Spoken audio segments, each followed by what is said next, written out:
Welcome, everybody, to the fourth episode of Trans View. Today is Saturday, July 5th. July 5th, you guys. I can't believe it's July. That's just crazy. I'm pretty sure that my mind is still in May, and yet here we are. It's July 5th. So happy July 5th, everybody. For anyone who's listening outside of the United States, I'm sure that you are aware. Yesterday was Freedom Day in America, I believe, as we call it here in America land. So if you had any exciting plans or anything like that, the question of the day is, how have you been celebrating freedom this weekend? But before we get too far into things, I want to welcome everyone to this fourth episode of the Trans View.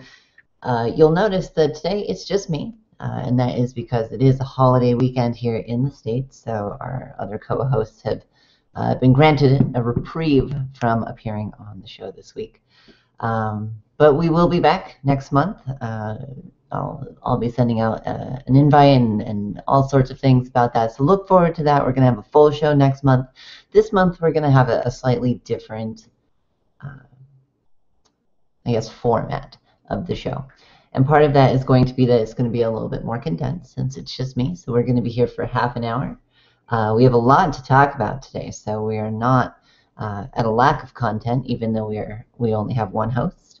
But the rules of the game remain the same. So if you would like to get involved with me today, all you need to do is hop on Twitter, and you can use the hashtag #TheTransView, and you can see that down below right here.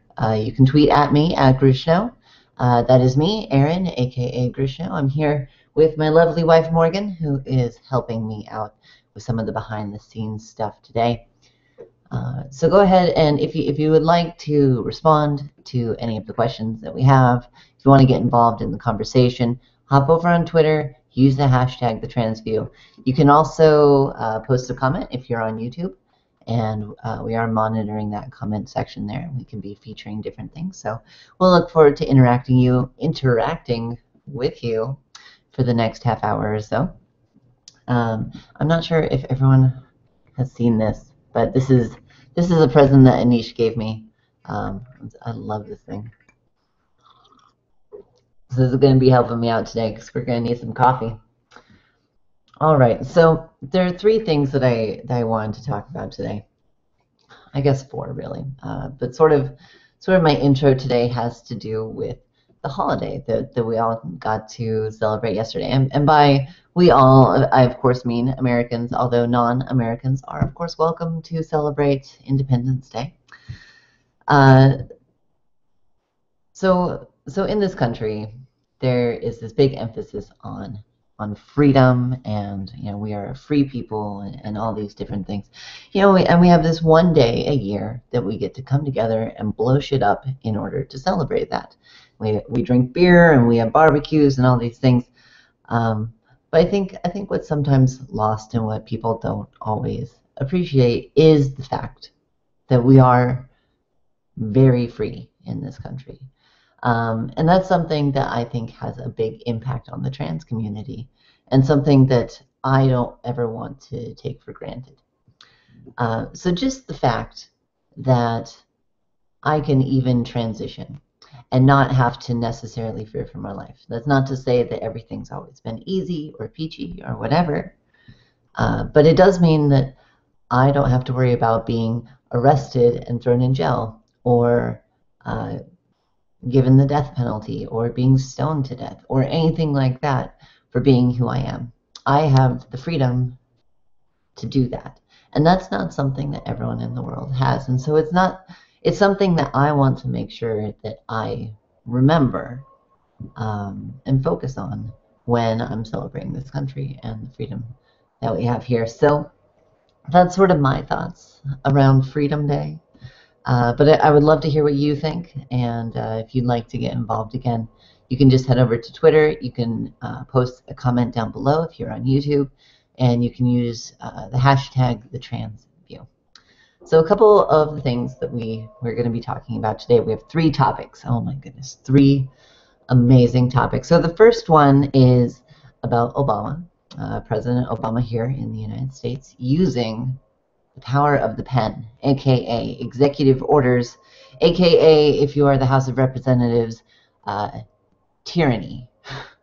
So that is what we're going to be talking about. Some of the executive orders that he has been issuing or working on issuing, and how they are actually impacting the trans community.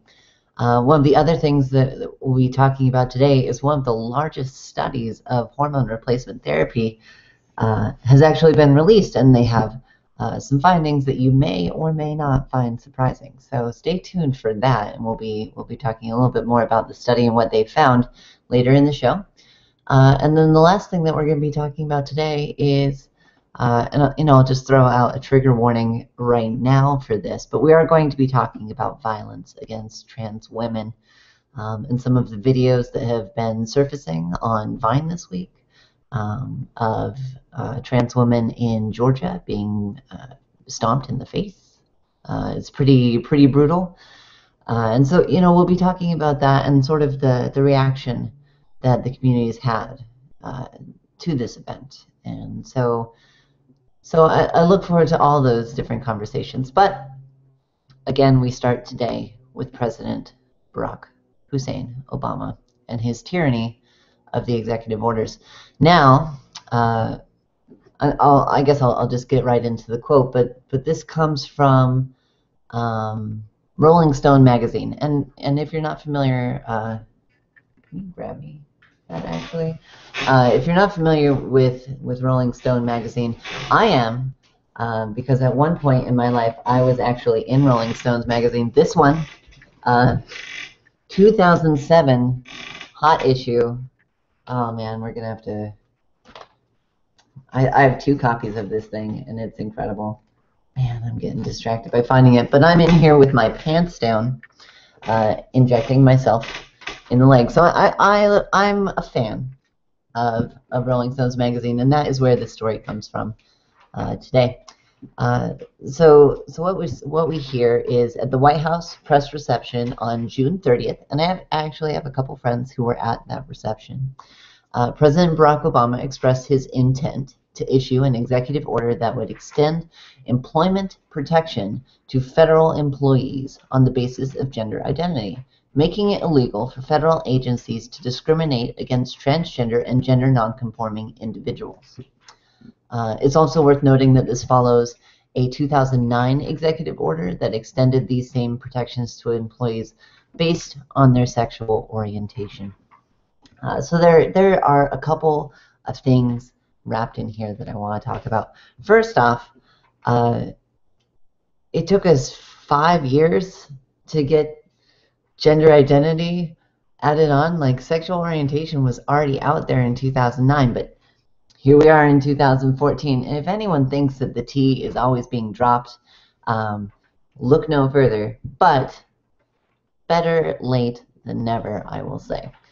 So I am glad to see that President Obama is making good on some of the promises that he has made to the trans community. But again, these have limited impacts on what they're able to do. So for starters, this only impacts federal employees. So if you are working for a company that has federal contracts, or if you are working at a government agency that is a federal government agency, not a state government agency, then you now have these protections. And this is sort of a stopgap. So like not a lot of people work for these agencies. The government is a massive employer here in the United States, and so this does cover a lot of people. But at the same time, there are a lot of people that this doesn't cover. And so this is really the president expressing his frustration with Congress's inability to pass ENDA, which is the Employment Non-Discrimination Act, that has been being bounced back and forth between the Senate and the House of Representatives for so long. It actually passed the Senate, and it was trans-inclusive this time. Holy crap! But it is not getting out of the House, unfortunately. And so in order to actually try and do something, this is basically what the president has been able to do. And if you recall, just last week or the week before, the Speaker of the House of Representatives, John Boehner. I hate to talk about politics, you guys, because there are so many people here that fall on either side of the aisle. I hate to turn the trans community into a political thing, but um, it's very important here because John Boehner threatened to sue President Obama for what he called an overuse of executive orders. And things like this are coming out of executive orders. So if you're sitting here saying, yeah, it's tyranny, and he's ruling with an iron fist, what he's doing is saying, hey, you can't discriminate based on somebody who's trans or gender nonconforming because of that if you're a government agency. If that is your view of tyranny, you haven't experienced tyranny, and that's that. So big kudos, I guess, to Obama for taking what small steps our government is actually able to take. And we'll continue to hope that in the future the rest of the government can get its act together on this issue. Maybe we'll actually get ENDA at some point. Maybe that would be pretty great. But I may be getting my hopes up too high. We've been talking about this for several years. But that did come out this week, and sort of timed with a lot of Pride events around the country, so not a big surprise. But there are also, I'll just share my screen with you guys on this so that you can see. So there are 4 reasons that President Obama's new trans rights policy is a big deal. 1, the new policy clarifies current case law and continues to set precedent. So this is important. How do I get off of this? There we go. So this is important because what it says is discriminating against people on the basis of gender or gender identity is not okay, period. So setting precedents is a huge deal here. The second one, it opens a wide range of job opportunities to a group plagued by high unemployment, and this is so true. The trans community has a staggeringly high unemployment rate, most of that having to do with discrimination based on gender identity or gender presentation. And what this does is it opens up a whole sector of these public sector jobs and says you will not be discriminated against here, and codifies that into law, and that's very important. The third thing is that it provides continued legitimacy to a group often brushed off as fringe or abnormal, and that's so true. That is so true. As I pointed out earlier, this comes 5 years after sexual orientation was added to this same policy. And so, when we go piecemeal like this, what it does is it does set aside the trans community as like this abnormal group that we're kind of, well, we'll take the gay people and we won't discriminate against them. But, those trans people, you can do that. And it pushes us apart. It makes us appear fringe or abnormal, and it creates a stigma. And this stops that. It says, okay, like these are the same thing. You can't discriminate on either. And I think that that's a very positive step. And then the last thing is that this is the latest sign that the Obama administration truly has the transgender community's best interest in mind. And this one, I actually have to give it to President Obama on the transgender community and having their back. I mean, for one, the passport thing was like almost immediate, and a lot of people forget it. But part of the reason I hadn't ever left the United States was because since I was 20, it would have been impossible for me to get a passport that said female because of my birth certificate and all those different things. Once Obama came into office and he said, look, like all you need to do is get a doctor's note and fill out this form and you can get a passport that matches your gender identity. All of a sudden I could leave the country. That was huge. Now he's continuing that with this step and with other steps that he's made. So I think that the trans community does have an ally in the White House, and I think that that's very important and something that I hope that we continue to see in the future. I don't want to see steps backwards when it comes to this. All right, so we're going to be moving on to the next topic, but before we do, if you have any thoughts about what we've been talking about here, about the executive order that President Obama has issued, or about any of the effects that this might have on the community or on you personally, please let us know. You can let us know in the comments down below if you're on YouTube, or on Twitter by using the hashtag #TheTransView. Just send your tweets to @Grishno, and we'll get it. We'll get it. It'll be fine. So our next thing today is there's a new study that's out about hormone replacement therapy. And there have been a lot of studies, well, blurry for a second. So there have been a lot of studies that have come out over the last 10 years, and they've been pretty small. It's been groups of maybe 200 people, 300 people, something like that. And those are statistically significant numbers of people. But there hasn't been a incredibly wide, comprehensive study of the effects of hormone replacement therapy on the population of trans people throughout the world. And so this study is sort of a first of its kind in the scale that it has.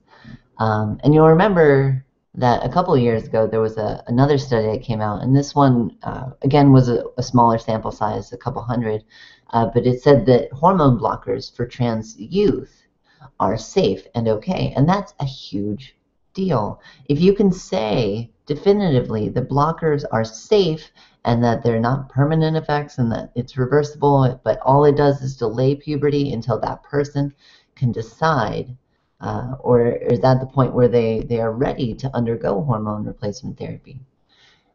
It alleviates a lot of the stress that parents were having about, should I, shouldn't I, and how to deal with their transgender child.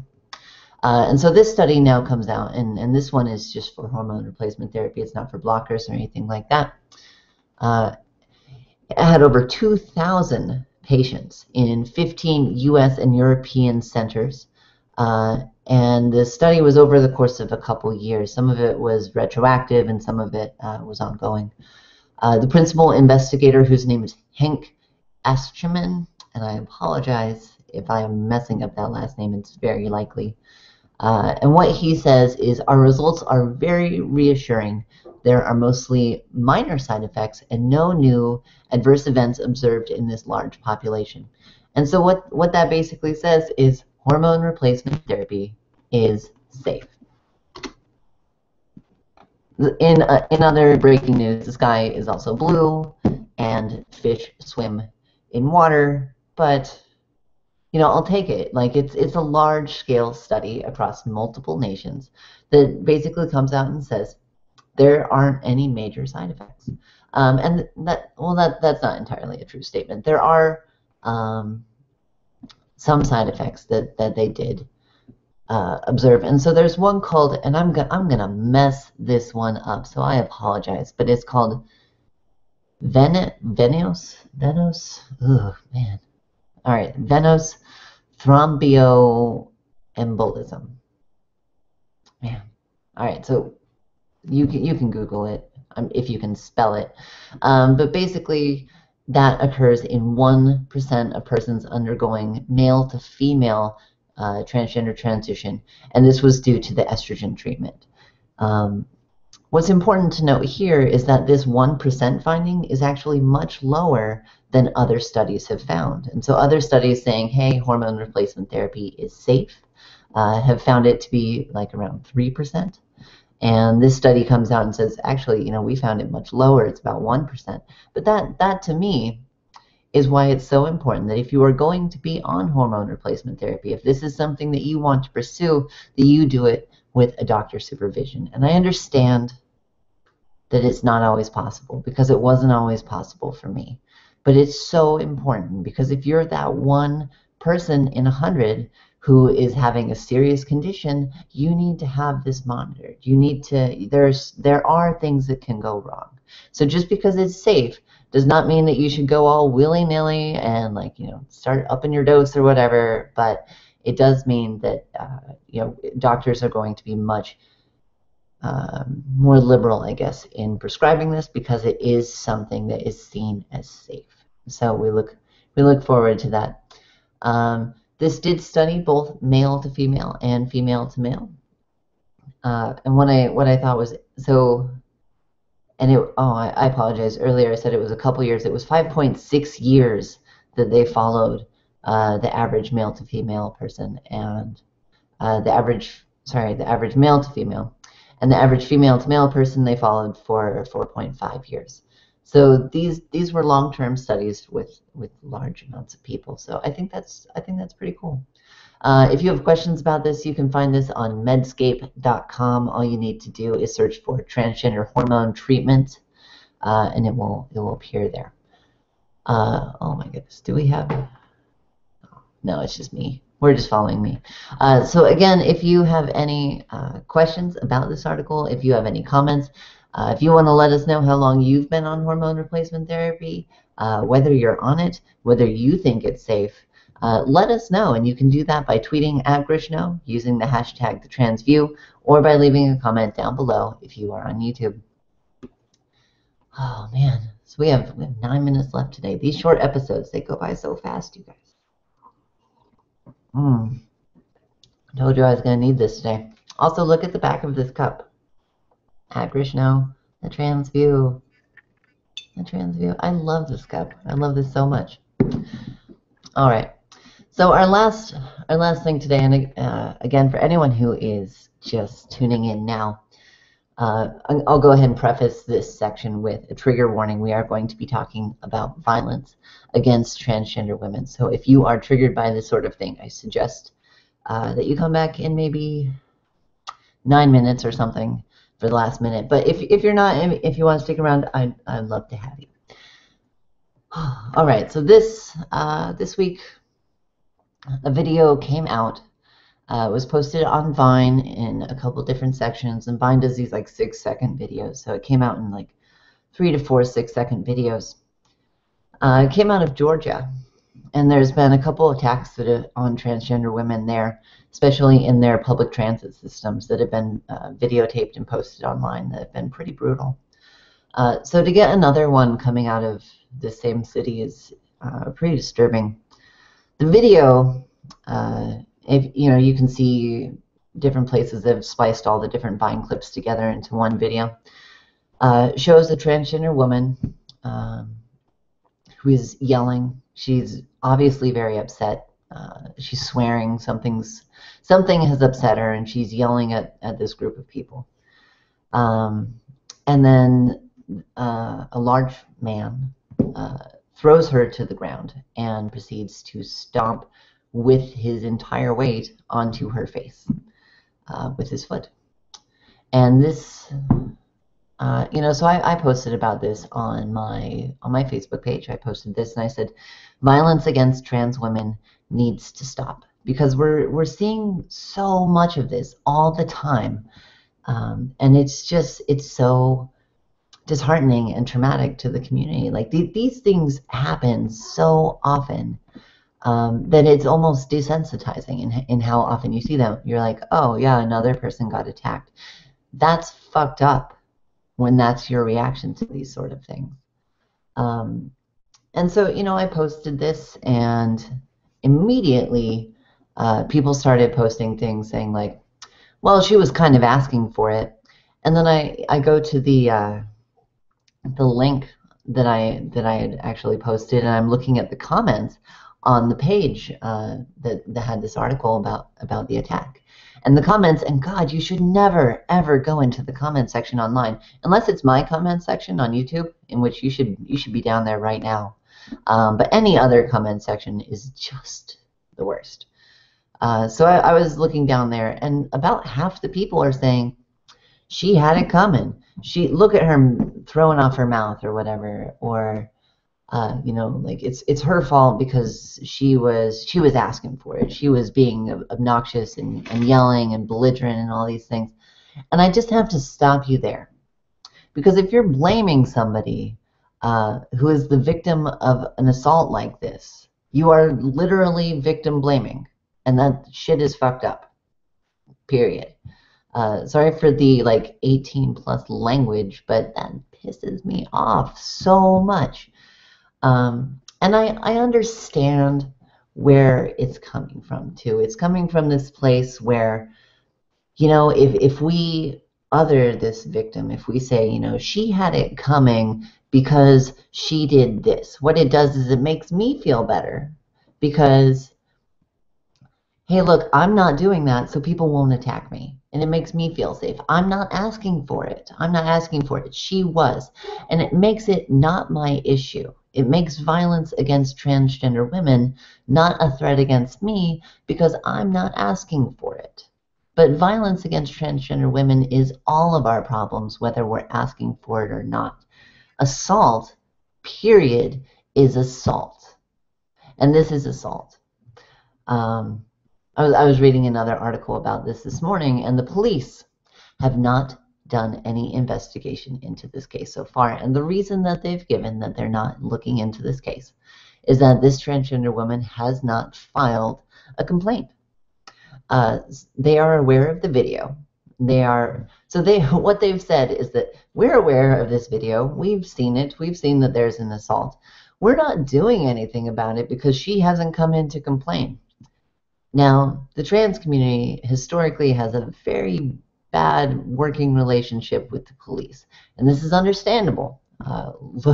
If you just look at the police's record with the trans community, it's not a great record. I give them like a C minus, and that's being pretty generous. And so I'm not surprised that somebody doesn't want to come into the police station, file a report, and have to go through all this when they've just been assaulted. But in my view, it is the police department's responsibility 100% when they are aware of something like this happening in their precinct to investigate. There is somebody out there who is violent, who has no problem curb stomping somebody in the middle of the day in public, walking around out there. And the police aren't doing anything about it because the victim hasn't come to them. And that right there is a failure of the police department. So there's so many things wrong with this, whether it's that so many people are blaming the victim here or that the system is failing this woman. But the point in the end is that violence against trans women, regardless of who you are, regardless of how you're acting, is an issue that affects us all and is something that we all need to care about, is something that we need to speak up against. Because if we're silent and don't say anything, no one knows that this is an issue. We need to put our voices behind it because that's one of the most powerful things that we can do. So I would invite you to share your thoughts about this video or about this assault that happened, about the police's response or about the community's response, either down in the comments below if you're on YouTube or with me at Grishno on Twitter using the hashtag transview. I have a bunch of YouTube comments, you guys. Oh my goodness. I need to reload this page. Let's see how it goes. We have about 2 minutes left on the show. Also, while I'm here. Ooh. All right. Morgan actually looked this up. Kids coming out on YouTube. That is me. Right there. People might recognize that from my third video in which I gave myself a hormone shot. But this apparently in 2007 was the hot way to come out. So yeah, Rolling Stones magazine, that was me. 2007. That was 7 years ago, you guys. I've been doing this for too fucking long. All right, so we do have some some YouTube comments already. Do you think they'll ever let you take hormone replacement therapy at 16 without parent consent? Is a question that we got. And the answer, I think, is no. Unfortunately, when you are 16, you are a minor, and minors are, I guess, under almost the complete control of their parents until they're 18. You can get emancipated, which is a thing. And if you're emancipated, yes, you are responsible for your decisions. But without parent consent at 16, I honestly don't think it's going to happen. Which is really unfortunate that you sort of have to wait until, like, if your parents are just terrible, like many parents are, then you just have to wait, and that sucks. It sucks. So, you know, I don't know, but in my opinion, I don't think that we're going to reach that point. We have a comment from Sandy, who says, tyranny for a Republican is healthcare that anyone can use. I like you. We have a comment from someone named Isa, who says, hey, Aaron, I'm not sure if you touch base with insurance paying for SRS via Obamacare/private insurance in Northern California. I was wondering if you could shed some light. I've done some research, but seems I can't get a definite answer. Thanks. And so that's a great question, and looks like we're probably going to go over by a few minutes so I can get to some of these. So what we're seeing with Obamacare and sex reassignment surgery, genital reassignment surgery, gender confirmation surgery, whatever you want to call it, because it's a regional thing, which is super interesting. But whatever you want to call it, it is being covered more and more by insurance companies. But we're not to the point where every insurance policy is covering it. By large part right now, it is mostly down to the employer requesting that that service be covered. But what we're seeing with Obamacare is that it is becoming harder and harder to discriminate against things like pre-existing conditions, which gender identity disorder could be considered a pre-existing condition. It's also getting harder to deny different things. So like there's been a lot of cases where, say for trans men, insurance will say, we're not going to cover you getting a pap smear. You're a man, like that. We're not going to do that. But trans guys still need, like, they still have these medical needs, but insurance is saying, hey, we're not going to do that. That sort of thing is gone, period. And so where we're going with actual covering of larger surgeries is we're taking a smaller and smaller step. And so last month I talked about it on the Trans View, where Medicare has actually removed all of its I guess restrictions against paying for any sort of gender confirming surgery. And so if you are on Medicare, Medicaid, which is for the elderly or the impoverished, you have access to that now. And so that is setting a precedence, and there are more and more private insurance companies who are stepping up. But in the private insurance sector, we're still very far behind where we need to be. So there are still a lot that have exclusions in there. I mean, it's only been like three and a half years since I had mine, and I had to pay for it all out of pocket, even though I was fully covered by insurance, because they refused to pay for it. So, you know, it still happens, but it is getting better and better and better. And I think that with the implementation of exchanges and having much more competition in the market for healthcare, that you're going to see a lot more companies saying, hey, we'll cover those things. Hey, we're LGBT friendly because it's good for business, is what it is. All right, and then we'll do one last comment, and this is from Rhonda, who says, I had a phone conversation with an attorney regarding President Obama's support in getting laws passed to help protect the LGBTQ community. And the lady replied to me that, yes, Obama has helped pass laws to protect the LGBT community, but it doesn't mean that he enforces the law. She ended her words. President Obama is not a cop.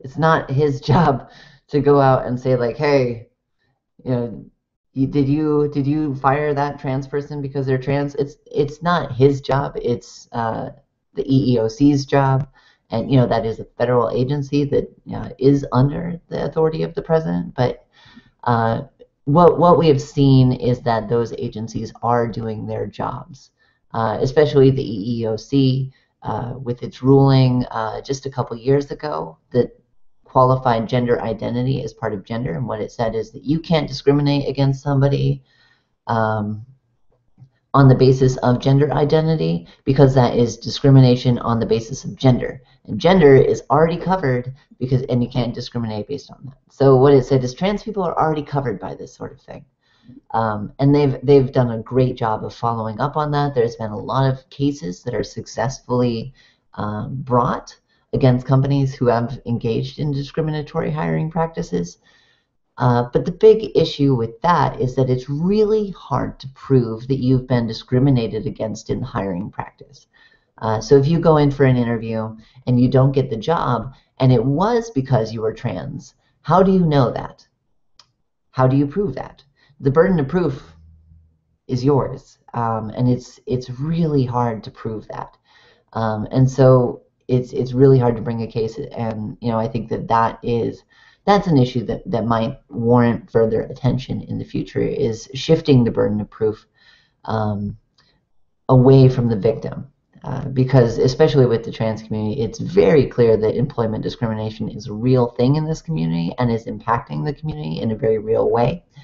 And shifting that burden of proof, I think, would help a lot with that. So that is going to do it for today. Yes. Okay. The next Trans View, if you would like to tune in, is going to be Saturday, August 2nd. So mark it on your calendars. I'll also be putting up a big event page on Google Plus, just like I did last time. So if you got through us that way, which a lot of you did, then we'll see you there again. But again, it's been a wonderful show. I've had a lot of fun hanging out with all of you today. Happy July, everybody. And on that note, I will see you guys next time. Bye.